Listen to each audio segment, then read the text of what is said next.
जय हिंद साथियों, आप सभी का स्वागत है हमारी आज की क्लास में। साथियों, आज के वीडियो हम बात करेंगे हिंदी व्याकरण के पिछले पेपरों में पूछे गए प्रश्नों के बारे में। आज हम देखेंगे कि पिछली प्रतियोगी परीक्षाओं में हिंदी व्याकरण से संबंधित किस प्रकार से प्रश्न पूछे गए। आज के वीडियो में मैंने 2000 से पूछे जा रहे विभिन्न प्रतियोगी परीक्षाओं के प्रश्न लिए हैं। आज मैंने 30 प्रश्न लिए हैं। उनमें से आप प्रयास करना कि कम से कम 25 प्रश्नों के आप सही जवाब दे पाएँ। यदि आपने 30 में से 25 प्रश्नों के सही जवाब दे दिए तो इसका मतलब आपकी हिंदी में तैयारी अच्छी चल रही है। यदि आप नहीं दे पाते तो कोई बात नहीं, उनकी भी तैयारी हम करेंगे इसी चैनल के माध्यम से। हम प्रतिदिन 25 से 30 प्रश्न तैयार करेंगे और उनका कारण भी देखेंगे और उनकी व्याख्या भी करेंगे। चलिए शुरुआत करते हैं हम इस वीडियो की। इस वीडियो को शुरुआत करने से पहले यदि आपके पास में पेन और कॉपी की व्यवस्था हो तो आप लेके बैठ जाइए। आपके जितने सही आंसर होते हैं आप उन पर टिक करते जाइए और लास्ट में अपना परिणाम देखिए कि आपने कितने प्रश्नों का जवाब सही दिया और कितनों का गलत हुआ। यदि आपके सही होते हैं तो आपकी तैयारी अच्छी है और यदि आप कम प्रश्नों का जवाब दे पाते हैं तो आपको तैयारी करने की आवश्यकता है। आगे चलने से पहले मैं कहूँगा कि यदि हिंदी की आपको बेहतरीन तैयारी करनी है तो हमारे चैनल को सब्सक्राइब अवश्य करें और अपने दोस्तों तक लाभ अवश्य पहुँचाएँ, उनको शेयर करें। चलिए शुरुआत करते हैं हम आज के प्रश्न सीरीज की। चलिए स्लाइड पर पहला प्रश्न आपके सामने आता है। उत्पत्ति के आधार पर शब्द के कितने भेद होते हैं? उत्पत्ति के आधार पर शब्द के कितने भेद होते हैं? चलिए पहला ऑप्शन है आपका बी, पहला ऑप्शन है ए, दूसरा है 4, तीसरा है 6 और डी में है 8। बताइए उत्पत्ति के आधार पर शब्द के कितने भेद होते हैं? इसका सही आंसर है बी। उत्पत्ति के आधार पर शब्दों के 4 भेद होते हैं। उत्पत्ति के आधार पर शब्दों के 4 भेद होते हैं। उत्पत्ति के आधार पर शब्दों के कितने भेद होते हैं? 4। चलिए दूसरा प्रश्न है आपका, संस्कृत के ऐसे शब्द जिसे हम ज्यों का त्यों प्रयोग में लाते हैं वे क्या कहलाते हैं? तत्सम, तद्भव, देशज या विदेशज। इनमें से कौन से शब्द ऐसे हैं जिसका हम संस्कृत में ज्यों का त्यों प्रयोग में लाते हैं?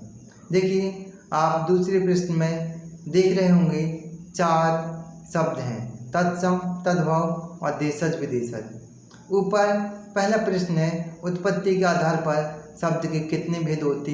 4। और नीचे के प्रश्न में वही 4 आपके सामने आ गए, तत्सम, तद्भव, देशज, विदेशज। यही है वह 4 शब्द जो उत्पत्ति के आधार पर हैं। इसमें आपको बताना कि संस्कृत के ऐसे कौन से शब्द हैं जिसका हम ज्यों का त्यों प्रयोग में लाते हैं। तो इसका सही जवाब होगा ए। तत्सम शब्द ऐसे हैं जो संस्कृत के हम ज्यों का त्यों प्रयोग में लाते हैं। तद्भव वो शब्द हैं जो संस्कृत से हिंदी में आ गए हैं। जैसे मयूर तत्सम का है, उसको हमने हिंदी में मोर बना लिया तो वो तद्भव हो गया। देशज शब्द वो है जो हमारे देश में जन्म लिया, जैसे थैला, झोला, ऐसे खिड़की, खिचड़ी, ये शब्द देशज हैं। विदेशज वह शब्द होते हैं जो विदेशों से आए हैं। विदेशों से या तो व्यापार के लिए आए अंग्रेज, यूरोपीय भाषा के शब्द जैसे फ्रेंच, इंग्लिश, पुर्तगाली, वो शब्द विदेशज हो जाएंगे। या फिर मुग़ल प्रशासन के समय में आए अरबी, फारसी के शब्द, वो भी विदेशज ही होंगे।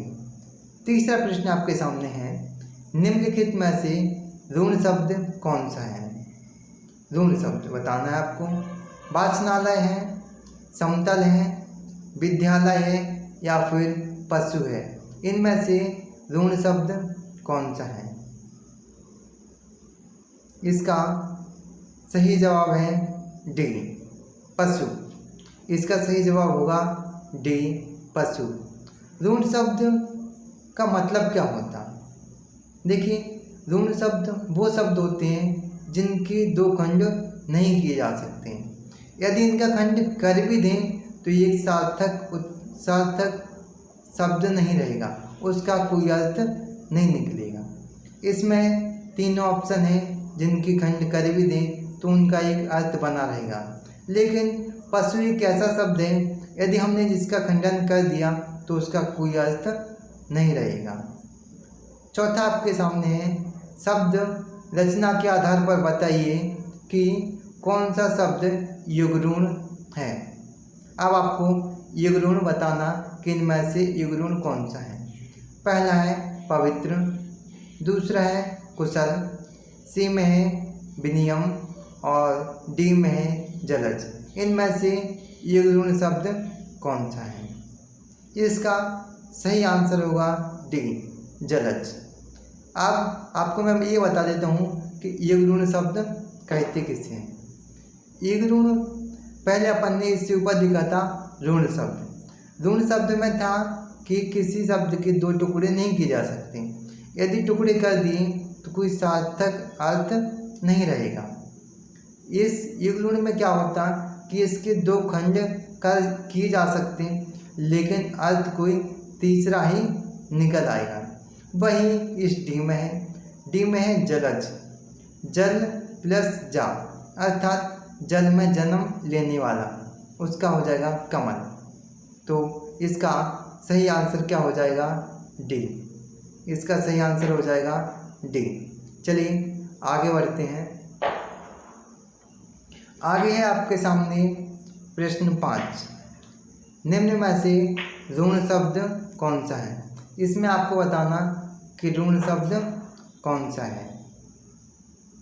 मलयज, जलज, पंकज या वैभव। तो इसमें से बताइए आप ऋण शब्द कौन सा? चलिए, इसका सही आंसर होगा डी वैभव। वैभव है, इसके दो खंड नहीं किए जा सकते। ये पूछा गया था रेलवे एग्जाम में, आप देख सकते हो रेलवे 1997 में। अगला प्रश्न आपके सामने, परीक्षा शब्द निम्नलिखित वर्गों में से किस वर्ग में आता है? तत्सम में, तद्भव में, देशज में या विदेशज में?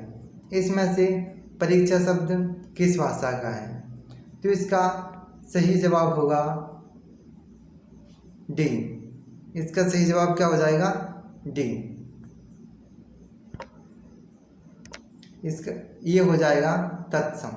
माफी चाहूँगा, डी नहीं होगा, इसका सही आंसर होगा ए तत्सम। और पांचवें का होगा डी वैभव। 7वें नंबर का प्रश्न है, मजिस्ट्रेट शब्द का अर्थ है क्या है? मजिस्ट्रेट शब्द है किस भाषा का है ये बताना आपको। तत्सम भाषा का है, तद्भव भाषा का है, देशज का है या विदेशज का है? चलिए, मजिस्ट्रेट शब्द है विदेशज भाषा का। किस भाषा का? विदेशज भाषा का शब्द है। चलिए, तो इसका सही हो जाएगा डी। 8वें नंबर का प्रश्न है, निम्नलिखित में से कौन सा शब्द देशज है? अग्नि, प्रार्थना, खेत या लोटा? इनमें से देशज शब्द कौन सा होगा? बीएड एग्जाम 2000 में पूछा गया प्रश्न है। तो इसका सही जवाब हो जाएगा डी लोटा। इसका सही जवाब क्या होगा? डी लोटा। चलिए आगे बढ़ते हैं। आगे आपके सामने प्रश्न नंबर 10, निम्नलिखित में से युगित शब्द है। युगित शब्द इनमें से कौन सा है? लेखक, पुस्तक, सी ऑप्शन विद्यालय, ऑप्शन डी योगी। ये पूछा गया स्टेनोग्राफर परीक्षा 2001 में। तो इसका सही आंसर हो जाएगा सी। इसका सही आंसर क्या होगा? सी विद्यालय। विद्यालय यौगिक शब्द है। प्रश्न क्रमांक 11, प्रयोग की दृष्टि से सूक्ष्म अंतर व्यक्त करने वाले शब्द क्या कहलाते हैं? प्रयोग की दृष्टि से सूक्ष्म अंतर व्यक्त करने वाले शब्द क्या कहलाते हैं? ए प्रयोगात्मक, बी समानार्थक, सी अनेकार्थक और डी विपरीतार्थक। ये प्रश्न पूछा गया रेलवे 2001 में। तो इसका सही आंसर क्या होगा? इसका सही आंसर है बी। इसका सही आंसर क्या हो जाएगा? बी समानार्थक। प्रश्न है 12वां, ये पूछता है यौगिक शब्द कौन सा है? 4 ऑप्शन है आपके सामने, यौगिक शब्द कौन सा है? यह प्रश्न पूछा गया बैंक परीक्षा 2002 में। पहला ऑप्शन है यौगिक शब्द का अर्थ पंकज, बी पाठशाला, सी दिन, डी जलज। इनमें से यौगिक शब्द कौन सा है? इसका सही आंसर होगा डी बी पाठशाला। इसका सही आंसर क्या होगा? बी पाठशाला। प्रश्न है 13वां, विभावरी किस भाषा का शब्द है? तत्सम, तद्भव, देशज या संकर। ये पूछा गया सब इंस्पेक्टर परीक्षा 2002 में। तो विभावरी तत्सम भाषा का शब्द हो जाएगा। यह एक संस्कृत से निकला हुआ है और संस्कृत से निकले हुए शब्द तत्सम के होते हैं। प्रश्न 14वां, युगऋण शब्द कौन सा है? पीला है, घुड़सवार है, लंबोदर है या नाक है? इनमें से कौन सा शब्द युगऋण है? चलिए बताइए। इसका सही आंसर होगा सी लंबोदर। इसका सही आंसर होगा सी लंबोदर। चलिए अगले प्रश्न देखते हैं। अगला प्रश्न आपके सामने है 15वां नंबर का। नीचे दिए गए विकल्पों में से तत्सम शब्द का चयन करें। इनमें से कौन सा शब्द तत्सम है? ए पड़ोसी, बी गोधूम, सी बहू और डी हो जाएगा आपका शहीद। इनमें से कौन सा शब्द तत्सम भाषा का है? तो इसका सही आंसर हो जाएगा बी गोधूम। इसका सही आंसर क्या हो जाएगा? बी गोधूम। 16वें नंबर का प्रश्न है, नीचे दिए गए विकल्पों में से तद्भव शब्द का चयन कीजिए। पहला प्रश्न है बैंक, बी है पहला ऑप्शन है बैंक, दूसरा ऑप्शन है मुंह, तीसरा है मर्म और डी है प्रलाप। इसमें से आपको बताना है तद्भव शब्द कौन सा है। यह पूछा गया रेलवे 2003 में। तो इसमें से तद्भव होगा बी मुंह। 17वें नंबर का प्रश्न है, जिस शब्द के कई सार्थक खंड हो सकें उन्हें क्या कहते हैं? ये प्रश्न पूछा गया बीएड 2004 में। उनको ऋण शब्द कहेंगे या यौगिक कहेंगे, सी युग्ऋण और डी में है मिश्रित। ऐसे शब्दों को क्या कहेंगे जिनके कई सार्थक खंड किए जा सकें? तो इसको कहेंगे हम युग्ऋण यौगिक शब्द, ऑप्शन बी। 18 नंबर प्रश्न पूछा गया, कौन सा शब्द देशज नहीं है? तो आपको बताना इनमें से देशज कौन सा नहीं है। ऑप्शन ए डिबरी, ऑप्शन बी पगड़ी, ऑप्शन सी ढोर, ऑप्शन डी पुष्कर। ये पूछा गया बीएड 2005 में। कौन सा शब्द देशज नहीं है? तो इनमें से कौन सा शब्द देशज नहीं है? तो इसका ऑप्शन हो जाएगा डी पुष्कर शब्द देशज नहीं है।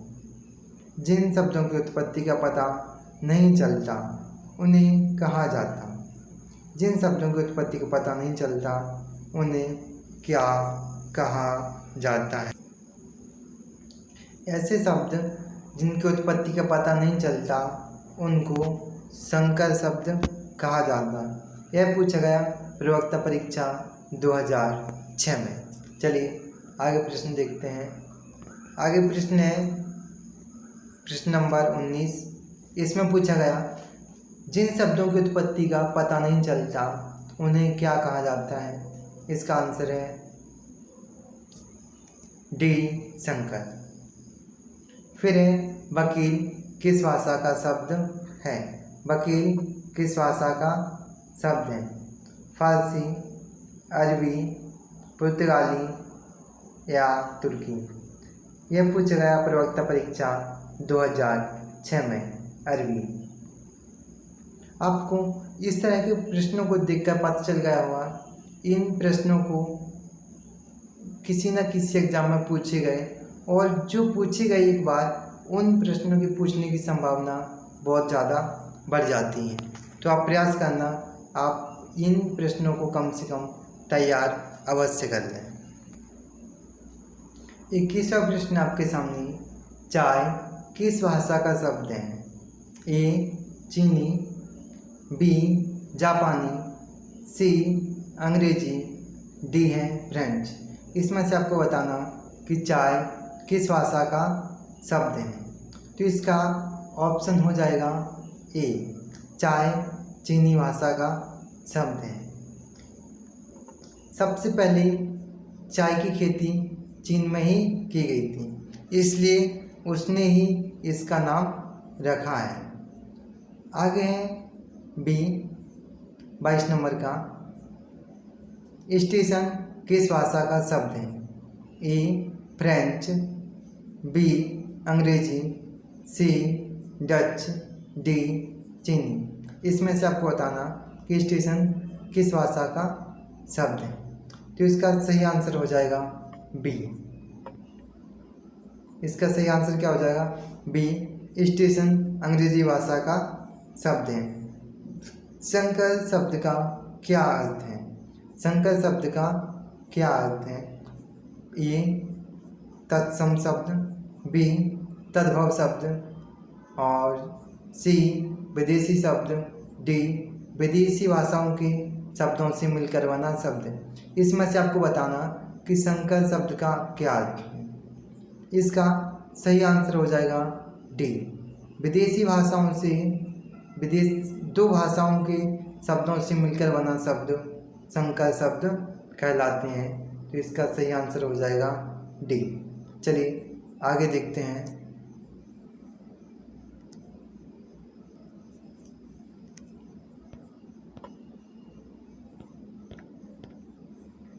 अगला है प्रश्न क्रमांक 24। रेलगाड़ी शब्द है। रेलगाड़ी किस भाषा का शब्द है। तत्सम का, देशज का, विदेशज का या संकर का। पिछले क्वेश्चन में हमने देखा था कि संकर शब्द किसे कहते हैं। उसका आंसर था कि दो भाषाओं के मिलने से बना शब्द संकर शब्द कहलाता है। यहाँ पर आप देख रहे हैं रेलगाड़ी। रेल अंग्रेजी भाषा का शब्द है जबकि गाड़ी हिंदी भाषा का शब्द है। तो यहाँ पर दो भाषाएं आपके सामने दिखती हैं।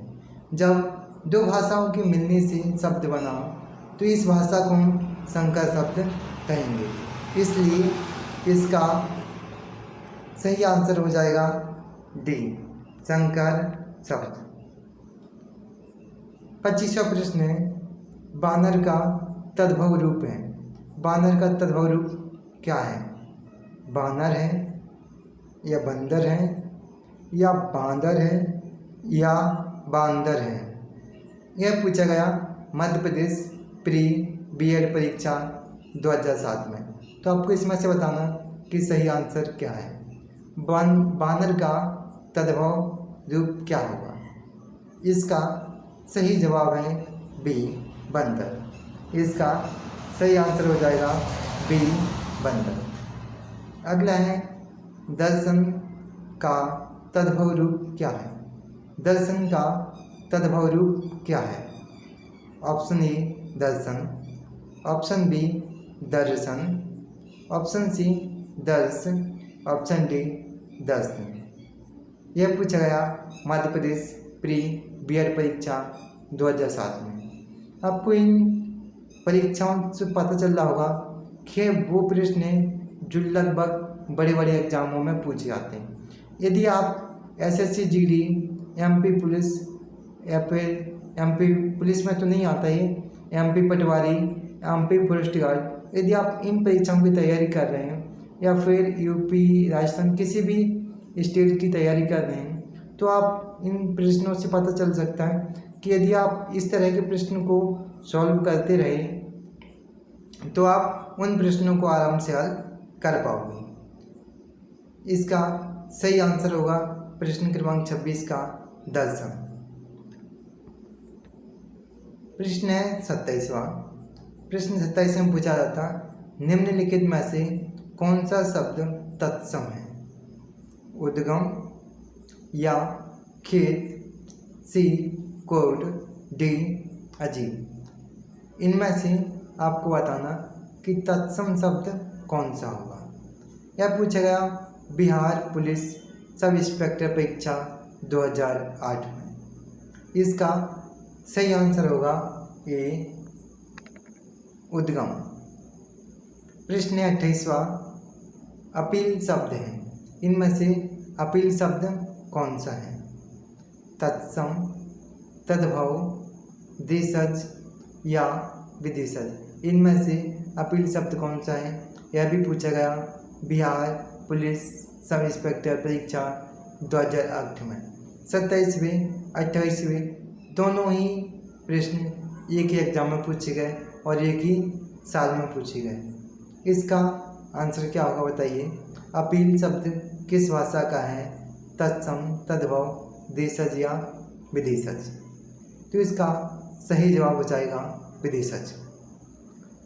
अपील शब्द विदेशज विदेशी भाषाओं का है, तो इसका आंसर डी सही होगा। 29वां प्रश्न है मगही शब्द किस भाषा का है? तत्सम का है, तद्भव का है, देशज का है या विदेशज का है? इनमें से बताना आपको मगही शब्द किस भाषा का है। बताइए, आपके सामने 4 ऑप्शन है और यह पूछा गया बिहार पुलिस सब इंस्पेक्टर परीक्षा 2008 में।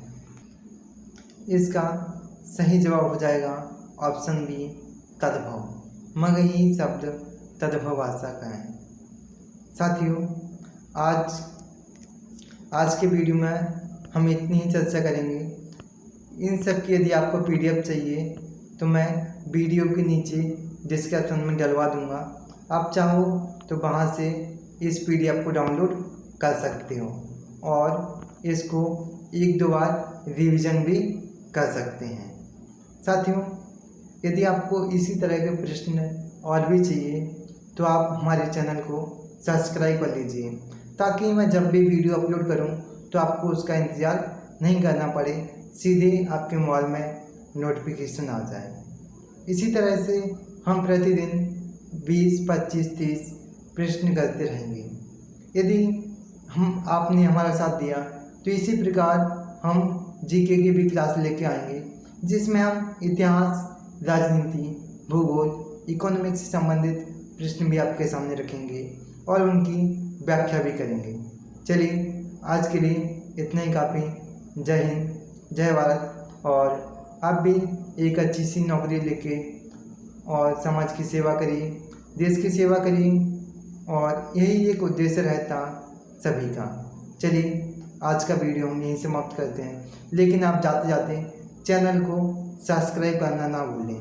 और यदि इसी तरह के वीडियो आप चाहते हो कि आपके दोस्त भी देखें तो एक बार शेयर भी कर दीजिए। इस चैनल को आगे बढ़ाना आपकी जिम्मेदारी है। आप प्रयास करना कि आप सभी व्यक्ति कम से कम अपने एक दोस्त को सब्सक्राइब करवाएं, ताकि जल्दी से हम और आप एक लाइव वीडियो में आ सकें। अभी जब तक इसके सब्सक्राइबर अधिक नहीं हो जाते तब तक लाइव नहीं कर सकते हैं। फिर प्रयास करेंगे लाइव आए, आपके कमेंटों को देखेंगे, आपकी जो भी डाउट रहेंगे तो मैं इसी लाइव में दे सकूँगा। चलिए, गुड नाइट, जय हिंद, जय भारत।